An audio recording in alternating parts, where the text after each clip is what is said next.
Gratitude practice ചെയ്യുന്നത് കൊണ്ട് നമുക്കുണ്ടാവുന്ന benefits എന്താണ് എന്ന് നമുക്കിന്ന് നോക്കാം. നമ്മൾ കൂടുതൽ ഗ്രേറ്റ്ഫുൾ ആയിരിക്കുമ്പോൾ നമ്മളുടെ ഫ്രീക്വൻസി വളരെയധികം ഉയരത്തിലാണ്, വളരെയധികം ഹൈ ഫ്രീക്വൻസിയിലായിരിക്കും നമ്മൾ ഉണ്ടാവുക. ആ ഹൈ ഫ്രീക്വൻസിയിലുള്ള നമ്മളുടെ എനർജി എങ്ങോട്ടായിരിക്കും ഫ്ലോ ചെയ്യുന്നതെന്നറിയാവോ? കൂടുതൽ അബൻഡൻസിലേക്കും വെൽത്തിലേക്ക് സക്സസ്സിലേക്കൊക്കെ ആയിരിക്കും കൂടുതൽ ഫ്ലോ ചെയ്യുക.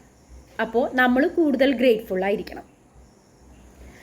അതുപോലെ നമ്മളുടെ ഗോൾസുകളൊക്കെ പെട്ടെന്ന് അച്ചീവ് ചെയ്യാൻ നമുക്ക് സാധിക്കും.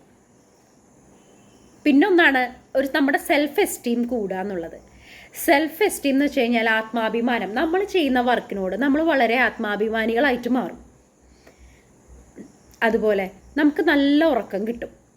നമ്മുടെ ഫിസിക്കലും സൈക്കോളജിക്കൽ ഹെൽത്തൊക്കെ നല്ല പോലെ ഇമ്പ്രൂവ് ആവും. റിലേഷൻഷിപ്പ് ബെറ്റർ ആവും. നമ്മുടെ ആങ്കർ റെഡ്യൂസ് ചെയ്യാം. ഇങ്ങനെ ഒത്തിരി ബെനിഫിറ്റ്സുകളുണ്ട് നമ്മളൊരു ഗ്രാറ്റിറ്റ്യൂഡ് പ്രാക്ടീസ് ചെയ്യുന്നതിലൂടെ. ഇതെങ്ങനെ പ്രാക്ടീസ് ചെയ്യാമെന്നറിയോ? അതിനൊരു ടെക്നിക്കുണ്ട്, വളരെ ഈസിയാണ്.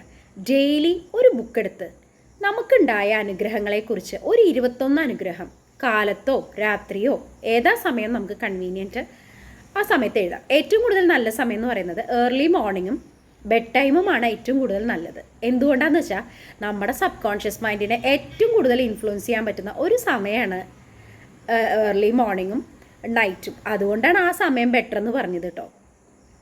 എങ്ങനെ ഇത് എഴുതാമെന്നറിയോ? 21 എണ്ണം ഞാൻ എഴുതുന്നത് നിങ്ങളോട് ഷെയർ ചെയ്യുന്നത്. ഓരോരുത്തർക്കും ഓരോ ഇഷ്ടങ്ങളുണ്ടാവും.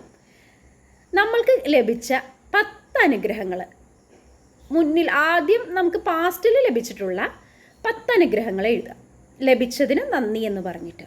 അതിനുശേഷം 11 ഗ്രാറ്റിറ്റ്യൂഡ്, ഇനി ലഭിക്കാൻ പോകുന്നതിന് മുൻകൂട്ടി നന്ദി പറഞ്ഞ് എഴുതുക. ഒരു എക്സാമ്പിൾ പറയാം. ഇപ്പം നിങ്ങൾക്കൊരു ജോബ് കിട്ടണമെന്നിരിക്കട്ടെ.